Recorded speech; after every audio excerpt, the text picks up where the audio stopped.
Jadi 13 tahun Nabi dan para sahabat belajar la ilaha illallah, baru setelah 13 tahun di Madinah muncul ayat-ayat syariat. Syariat umroh, syariat haji, syariat puasa, syariat tilawah, syariat hijab. Sehingga ketika ayat hijab turun, perempuan-perempuan yang sudah belajar la ilaha illallah selama beberapa tahun tidak lagi sulit untuk menerapkannya. Begitu ayat hijab turun dibacakan oleh Nabi di dalam masjid, semua sahabat-sahabat mendengar itu dengan sangat perhatian. Lalu mereka semuanya pamitan, ya Rasulullah kami ingin pulang. Ngapain pulang? Mau ngasih tahu ke istri-istri kami supaya berhijab. Emang kamu punya istri? Oh ya enggak.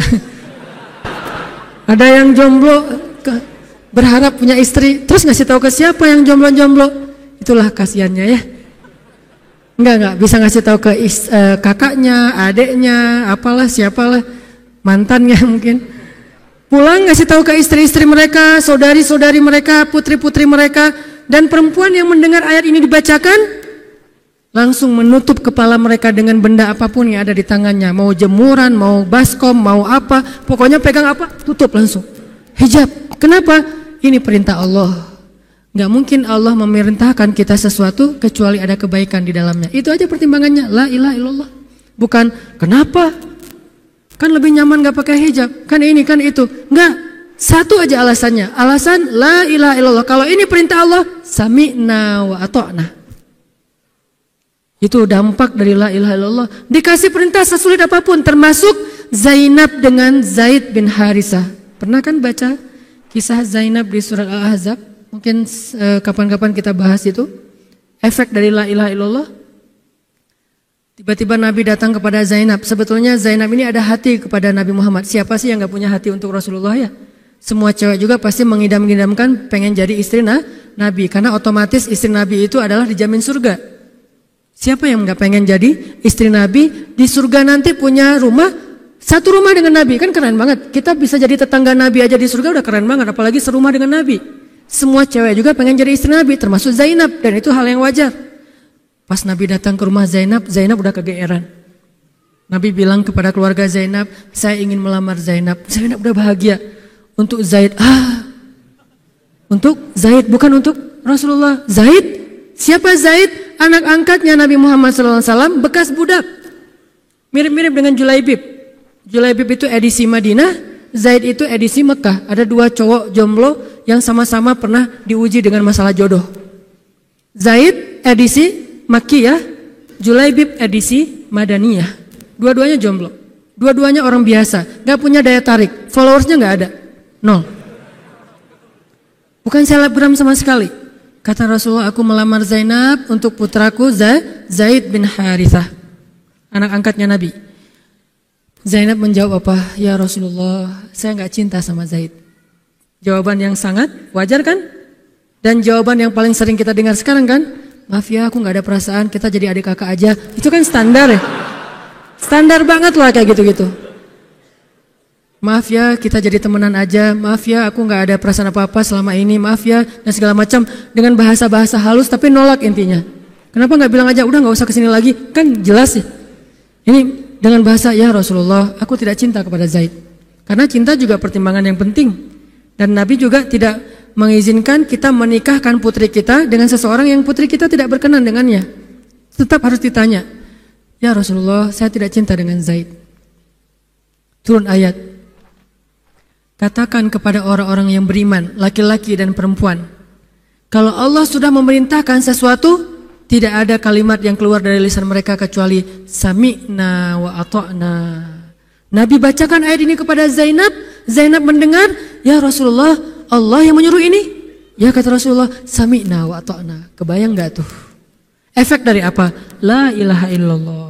Jadi la ilaha illallah itu bukan cuma kalimat zikir, bukan cuma kalimat doktrin ideologi, bukan cuma masalah teologi secara teoritis, bukan. Ini dampaknya kepada akhlak, dampaknya kepada ibadah, dampaknya kepada banyak pilihan hidup dari la ilaha illallah. Orang kalau nggak baik la ilaha illallah pasti susah memilih pilihan-pilihan dalam hidupnya. Kalau tidak baik la ilaha illallah pasti susah untuk berperangai, sabar, memaafkan. Itu semuanya ada hubungannya dengan la ilaha illallah. Sama kayak Abu Bakar, ketika dia sakit hati kepada orang yang memfitnah anaknya, dia cari tahu siapa orang yang pertama menyebar hoax tentang Aisyah ketahuan, dilaporin, diperkarakan sama Abu Bakar. Tiba-tiba turun ayat dari Allah, janganlah orang yang memiliki kelebihan harta di antara kalian bersumpah untuk tidak lagi membantu saudaranya gara-gara sakit hati. Hendaklah dia berlapang dada dan memaafkan. Itu perintah Allah, berlapang dada dan memaafkan. Terus konsekuensinya apa? Balasan janji Allah apa? Ala tuhibbuna ayyaghfirallahu lakum? Tidakkah kamu suka jika Allah memaafkan juga kesalahan-kesalahan kamu? Jadi deal-dealannya dengan Allah, bukan dengan makhluk. Enak aja saya maafin dia, untung di dia, rugi di saya. Enggak. Kalau kita transaksinya dengan makhluk, kita rugi. Tapi kalau kita transaksinya dengan Allah, kita untung. Libatkan Allah dalam urusan kita. Dan ini gak mungkin kita lakukan kalau gak baik. La ilaha illallahnya. Allah nawarin kepada Abu Bakar, ala tuhibbuna ayyaghfirallahu lakum? Tadinya Abu Bakar kesel banget sama tuh cowok. Terus turun ayat ini, wal ya'fu wal yasfahu. Hendaklah dia memaafkan dan berlapang dada. Abu Bakar berat. Tiba-tiba Allah katakan, ala tuhibbuna ayyaghfirallahu lakum? Bala ya Rob, kata Abu Bakar, tentu ya Allah, kalau gitu saya akan maafkan demi supaya Allah memaafkan kesalahan saya. La ilaha illallah. Zainab, sami'na wa ata'na. Ya udah saya terima Zaid ya Rasulullah. Alhamdulillah. Datang Nabi ke Zaid, Zaid mau nggak nikah sama Zainab? Sebetulnya mau banget, tapi nggak pede. Zaid takut Zainab nanti jadi terpaksa menikah dengan Zaid, jadi nggak nyaman. Zaid juga nggak mau menyulitkan Zainab. Ya Rasulullah, saya nggak pantas untuk Zainab. Kata Zaid. Dibacakan lagi ayat ini, ya Zaid ini perintah Allah. Oh gitu ya Rasulullah, sami'na wa ata'na. Buat Zaid sih gampang lah ya. Udah ada legalisasi ini dari Allah. Kalau gitu, ini bukan saya ya Rasulullah yang mau ya, Allah kan yang nyuruh. Ya saya emang nggak mau maksa gitu ya. Tapi kalau Allah yang nyuruh, ya udah, apalagi saya nggak punya pilihan dong gitu. Padahal Zainab, siapa sih yang nggak mau cowok sama Zainab? Nikahlah Zainab dengan Zaid, dan yang menjadi semacam khutbah nikahnya adalah Rasulullah SAW. Kebayang nggak Zainab tuh punya hati ke Rasul, tapi Rasul yang mengkhutbahi nikah Zainab dengan orang yang Zainab nggak cintai. Kebayang nggak perasaan Zainab tuh? Ketika akad nikah, Nabi jadi saksi. Saya terima, kata Zaid, nikahnya Zainab binti Jahsy dan segala macam. Zainab, kebayang nggak ada Nabi di situ? Lalu setelah selesai akad nikah ditanya kepada Nabi, sah ya Rasulullah? Sah. Dan Nabi juga nggak mau mempersulit. Nggak sah. Kenapa? Harusnya sama saya? Enggak. Nabi orangnya fair, Nabi orangnya bijaksana, orangnya dewasa, nggak kayak kita. Kita tuh bahaya banget jadi saksi kalau jadi mantan, pasti nggak sah. Dan Nabi nggak gitu, sah langsung di kali pertama. Kebayang Nabi memberi nasihat kepada Zainab, nasihat kepada Zaid. Zainab, aduh kenapa bukan Nabi, kenapa Zaid? Tapi apa? La ilaha illallah. Allah nggak nyuruh sesuatu kecuali ada kebaikan di dalamnya. Percaya banget, itu la ilaha illallah. Udah percaya banget. Zainab yakin, ini perintah Allah, ya sudah saya lakukan. Walaupun bukan dengan Nabi, padahal saya pengennya dengan Nabi. Kebayang gak sih pengen sama seseorang yang kita cintai banget, malah orang itu yang menjodohkan kita dengan orang yang kita gak pernah kebayangin. Amit-amit. Jangan dia ya Allah, jangan dia, dia. Kan berat tuh. Yang saya sering cerita, jangan saya. Pokoknya jangan Hanan. Hanan. Kenapa kok begitu? Karena dia bilang jangan saya bilang yang dia ya Allah. Akhirnya kita adu-aduan doa. Ya Ustadz, masa dilawan ya? Doanya lebih panjang, lebih sujudnya apa segala macam, akhirnya jadi. Gak kebayang tuh buat Zainab. Kalau Zaid sih mungkin kebayang lah ya, gimana happynya Zaid menikah dengan seorang cewek yang semua orang Mekah pengen nikahin dia. Tapi kalau Zainab, itu hari-hari yang sangat berat. Malam pertama gak kebayang buat Zainab. Zaid, begitu Zaid datang, assalamualaikum Zainab. Gimana tuh? Ini kalau kita lihat dari angle manusia ya, karena Zainab juga manusia. Tapi semua emosional subjektif manusia redam dengan iman la ilaha illallah. Harapannya cuma satu, pasti ada kebaikan di sini. Pasti ada kebaikan di sini. Walaupun gak kebayang kebaikannya apa, pokoknya ada aja. La ilaha illallah. Nikah Zainab sama Zaid, cekcok selama 1 tahun, gak pernah akur. Pulang kerja rame, berangkat kerja rame, pagi rame, sore rame. Gak cocok aja tuh Zainab sama Zaid. Berkali-kali datang berdua sama ke Rasulullah, ya Rasulullah nasihati kami. Udah dinasihati, pulang rame lagi. Di mobil aja berdua rame, macet apa segala. Ya udah nikmati aja, rame gara-gara macet. Terus aja kayak gitu. Pokoknya selama 1 tahun mereka sering percekcokan rumah tangga. Jadi kalau kita ngelihat ada keluarga yang mungkin baru menikah kemudian bercerai, jangan menjudge mereka. Karena menikah itu ibadah, perintah Allah. Itu lebih baik daripada tidak menikah tetapi sudah melakukan banyak perbuatan dosa. Walaupun akhirnya nauzubillah ada hal-hal di luar dugaan, maka la'allahu khair, mudah-mudahan ada kebaikan. Mereka berani menikah muda aja, kita harus acungkan jempol. Mereka berani menikah muda aja, kita harus respect. Kan saya sering bilang no judgment, respect to other kan. Berani mengambil keputusan menikah muda, baru berhijrah udah langsung menikah. Itu bukti dari iman. Kenapa kita menjudge seolah-olah kita lebih baik dari dia? Emangnya kita berani melakukan hal yang mereka lakukan? Gak berani buktinya. Berarti dia lebih baik daripada kita. Walaupun kesudahannya, kalau mereka bercerai setelah menikah baru beberapa lama, ada yang lebih soleh dari mereka juga bercerai baru setahun menikah. Zainab dengan Zaid, dua-duanya dijamin surga. Dua-duanya dijamin surga. Pernikahan mereka cuma bertahan setahun. Setahun kemudian Zaid datang kepada Rasulullah. Zaid bilang, ya Rasulullah, kayaknya udah gak bisa dipertahankan hubungan saya dengan Zainab. Zaid, sabar. Rasul ketika Zaid mau datang sebetulnya udah dapat bocoran dari Allah. Allah udah ngejapri Rasulullah dalam bentuk ilham. Japrian Allah kan ilham ya. Japrian kita kan WA, itu juga habis kuota gak kebaca-baca. Kalau japrian Allah ke Rasul ilham. Ilhamnya apa? Kalau nanti Zaid datang, nanti baca di surat Al-Ahzab. Kalau nanti Zaid datang kepadamu meminta nasihat tentang Zainab, bilang kepada Zaid, ceraikan istrimu. Kalau udah diceraikan, nanti kamu nikahi Zainab. Ini perintahnya juga berat buat Nabi nih. Kebayang gak sih anak angkat kesayangan Nabi yang selama ini baik banget sama Nabi, tiba-tiba dia punya masalah dengan istrinya, disuruh cerain dengan niat kalau udah cerai nanti dia yang nikahin. Kan gak kebayang tuh buat Nabi. Ditambah lagi Nabi itu orangnya ra'afah banget, sangat gak enakan. Kita aja gak tega kayak gitu. Emang ada yang tega kayak gitu? Gak tega kan? Zainab mantan kita sih. Sekarang cowok itu datang ke kita, suaminya Zainab. Ustadz, gimana nih Zainab, perlu saya pertahankan? Emang kalian dari awal udah gak cocok, cerai aja deh. Kenapa? Bentar lagi gue mau nikahin Zainab. Gak kebayang kan? Kok Ustadz ngomong kayak gitu? Dapat ilham. Berat kan?